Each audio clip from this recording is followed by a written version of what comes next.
Hey guys, Keith Lessner, Travel Lite RV, coming at you to do a walk around on the 2024 14BH Rove Lite. I want to start here real quick in the front, go over a couple things. First thing we use is an all aluminum frame. We use that in order to keep the weight way down. Also, you don't have to worry about corrosion, rust showing up on your like the typical steel frame will have rust show up on the wells and joints and things like that due to weather in certain climates. One thing, if you look down here, you've got an indicator light. Another standard feature we add at Travel Lite RV is a Tuson electronic sway control. And what that does is eliminates the use of mechanical sway and friction bars and weight distribution hitches. You can't use a weight distribution hitch on this frame, and there's really no need to. The average tongue weight's about 200 pounds on our product, and the smallest weight distribution hitch is about 400 pounds. So you'll really be using overkill on anything you bought. Really no need for it with today's vehicles. You have a one-piece wraparound fiberglass roof.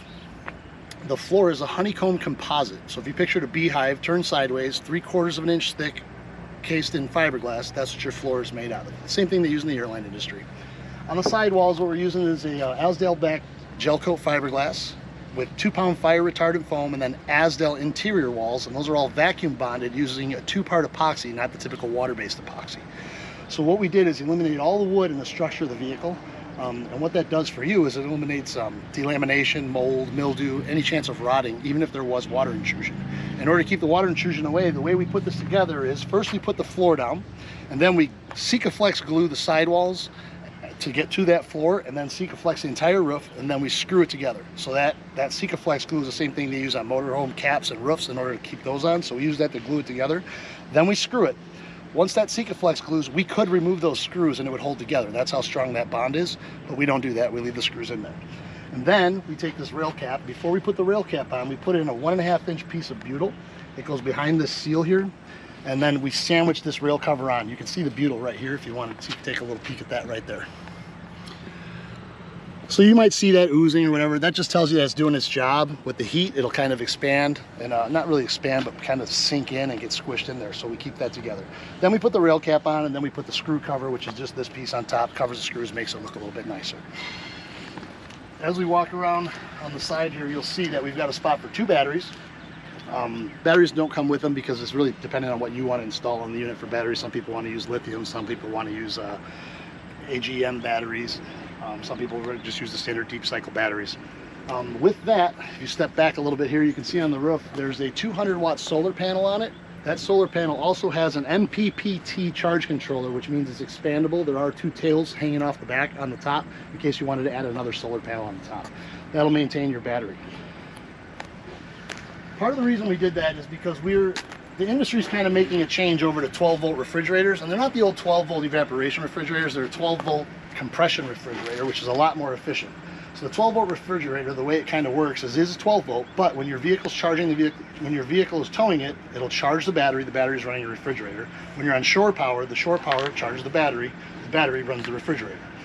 When you're off-grid camping, in place of the LP refrigerator side, the 12-volt is coming from the sun is going to the battery is running your refrigerator. So it is not technically a 3-way refrigerator, but you can use it all 3 ways, if that makes sense. On the off-road package, we have 15-inch wheels and tires, a longer axle, and then these off-road fenders with cargo capacity on them. The weight capacity on that's 50 pounds, and we give you little loops to tie it down with bungee straps or a net or that type of thing. Optional, we have the inside speakers with a Bluetooth connection on it. Every unit does come standard with an HD TV, AM/FM radial antenna, so you don't have to crank it up and forget about it, drive away and rip it off when you pull under your gas station. So it is an omnidirectional antenna that we use. The awning itself is also an option, and the reason we do that is some people will be very conscious of the weight, and that's kind of why we built this product to begin with. So you could get it without the awning. I haven't seen very many go that way, but it is an option in case you want. With the off-road package comes standard spare tire and carrier. So the carrier kind of mounts under the frame and goes on there, as you can see. The jacks, I've got one down here in the rear end. The way they kind of work is you just walk over, you pull them out, put them down, push this tab. There's a bar that comes with it. You put it in this hole here and you crank it down to put some tension on it. In order to fold them up, you do the opposite. If there was tension on them, you would walk up, you stand on it to release the tension, go like this, fold it up, pop it up. Pretty simple and easy to use. Looking at the roof here, you see we do offer a Magnedyne backup camera prep. So if you go to Magnedyne, you can order that camera and have it installed so you have a backup camera. On the roof, you'll notice there's a roof rack. That is an option. It's weight capacity is 250 pounds. There's 2 bars up there, so evenly distributed, 250 pounds in case you want to put your kayaks, bicycles, tools, storage, whatever you want to use that for. That's why we do that. Walking around with the offside, you do have a storage compartment here. For 2024, we did put a magnet retention, so you can lift it up and stick it here so it'll stay open for you. Some of the 23s didn't have that. They all come with a cable hookup, 30 amp short cord. Now, the one thing we do different is we use a side mount AC. It's a 5,000 BTU side mount AC. What that does for you is when you're at home and you're loading that unit up, before you'd have to have a 30 amp plug at your house in order to run the AC on a typical rooftop AC. This one, if you reduce it down to 15 amps, you can still run that air conditioner while you're loading up. We've gone back to the outside shower with hot and cold water. The reason we did that is because you have a tankless on-demand water heater by Girard. You could literally, as long as you have LP and fresh water, you could fill a hot tub with hot water and you could set the temperature inside to what that temperature of that would be. 20,000 BTU furnace, typical as your standard LP furnace for heat. Again, you can see another jack there. You do have low point drains. This is your black water connection on the 14BH, and that would be your gray water connection on your 14BH.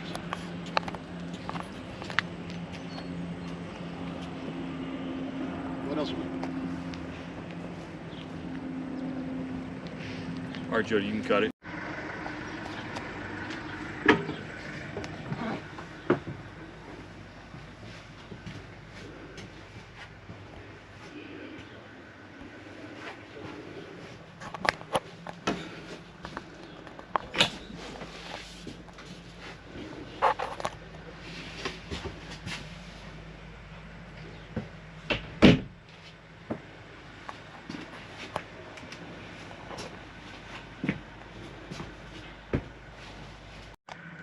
Alright, so in the 14BH we do have a bunk option. The top bunk is rated for 150 pounds.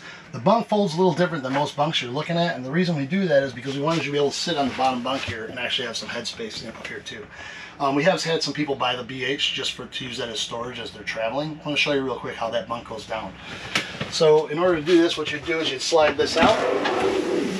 That cushion would drop down, giving you a little bit wider sleeping capacity there. You come up here, you pull this bolt here, you pull this bolt lock here, bed comes down, now you've got a bunk. The capacity, the weight capacity on that top bunk is 150 pounds, really made for smaller kids and things like that, or again, storage. I've had people just put bins up there and they'll take these mattresses out and just leave them at home. All right, I want to talk real quick. In our Rove Lite series, we do offer a wet bath. In this weight class, under 2,000 pound trailers, there's really nothing out there with a full bathroom, a full wet bath like this. There are a couple. Some of those touch a little bit heavier weights and a little bit smaller. Those are Asdel walls inside, so you don't have to worry about water penetration. We do caulk the corners so that you can use that as a functioning wet bath. The curtain you would use when you're showering, but we just want to make sure that you had a place to go in the middle of the night for those nighttime emergencies. You do have a shower with a quick shut off so you can set your temperature and then take breaks in between while you're soaping up, or between rinsing off and soaping up and washing your hair. So we do give you guys a sink in here, a little kitchenette, as well as the bathroom, even though the weight is as low as it is versus a teardrop where the bathroom is, or the kitchen is outside and there really is no bathroom and barely any sleeping capacity. And that's usually what's in this weight category that you're looking at. You got some storage cabinets up here. You have a Suburban 2-burner LP cooktop. We also have, like I mentioned in the previous video, or previous segment, that we do have an inside-outside speakers. Speakers are under here. Outside you have them, and you do have Bluetooth connectivity on there. As you move over, I spoke a little bit about the 12-volt refrigerator. Just want to show you the inside of it. You do have a little freezer space in here as well. And I'm going to turn that off because it is on. We don't want it draining on the battery. Little spot for pop cans. I say pop loosely. In here, you've got a 5,000 BTU residential air conditioning.